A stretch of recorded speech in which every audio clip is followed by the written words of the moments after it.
The year is 1840 in the United States. To take you back, people are packing up belongings to head out west to find gold.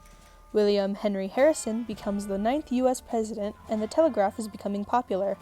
This year saw the first recorded bowling match in New York City, and tribal chief American Horse was born. All of this may be familiar to you, but did you know that during this time, cannabis was also widely accepted as a simple ingredient in a lot of over-the-counter medicine?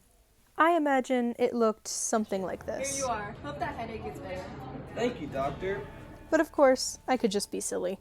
No one batted an eye at this, but that changed when Mexican immigrants began to introduce the idea of recreational use of cannabis. It might have looked something like this. I haven't been feeling quite stressed lately. Let's try it. Oh, who am I kidding? Nobody dressed like that back then. The point is that Mexican Americans and African Americans would use the plant often. So often, songs like Ella Fitzgerald's When I Get Low, I Get High were made, which made many white supremacists turn their nose.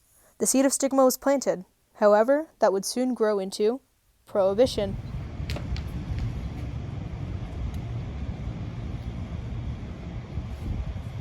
Hurry! We have to get rid of the booze or we'll get caught! Dump it quicker! I'm on it. Hey, good job! Way to get rid of that poison and clean up our world. That juice corrupts our youth.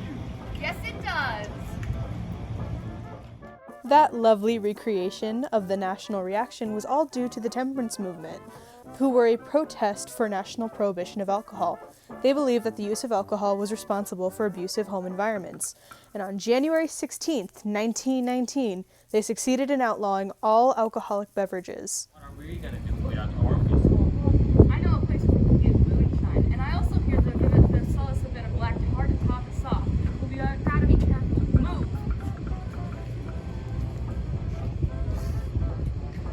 With the 18th Amendment in place, the use of bootlegged alcohol and drugs spiked. It would be another 14 years before Prohibition was repealed, and on December 5th, 1933, Prohibition was officially over, and with it, the Federal Bureau of Narcotics, or FBN, was in full swing. Our main goal should be to find the drug labs producing heroin and cocaine. Those pose the biggest threat to our nation. But Mr. Anslinger, what about cannabis? What of it? That's a plant. There's no use in fighting it. Our main priority is artificially made drugs. You're fired. Sorry, sir. Director of the FBN, Harry Anslinger, had found no reason to target cannabis in his drug war. His main directive was trying to target areas of people making drugs and to try and get rid of the trade. That is, until 1934. Sir, I just got a word back that if we don't start showing results in lowering drug use, our department might lose funding. What are we gonna do? What? We can't let that happen. If we lose funding, we might as well be living in the streets. Maybe targeting cannabis is the solution we need. Go tell the others. Of course, sir. So, the FBN began its campaign, spreading hateful messages that claimed that marijuana was responsible for many of the evils in our society. And unfortunately, they named the many evils in our society as Mexican immigrants. And to liven up this mood that I have now put myself in, I'm going to pretend it looked like this. Weed is evil! Weed messes you up. No one loves weed! Say no to marijuana. But in all seriousness, these stereotypes did have a lasting impact on racism and how we see Mexican immigrants.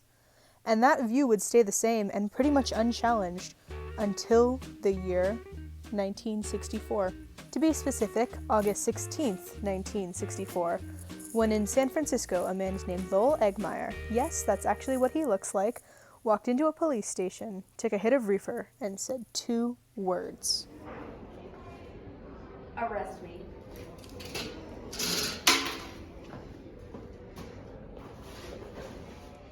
This one simple gesture sent the public into a frenzy. And just like that, a revolution was started. Someone could be so bold enough to do that right in a cop's face. It's crazy. He looked authority right in the eye and defied it with no fear. I like the point he made. Taking a hit of that reefer didn't do anything to anyone. He was able to challenge the government without being violent. What if we got more people involved in this? Smoking cannabis can be our protest. That's a good idea. We should spread information about where cannabis comes from and why it should be legalized. Let's go! It's taken years of debate, but the work of early protests have proven to have given results.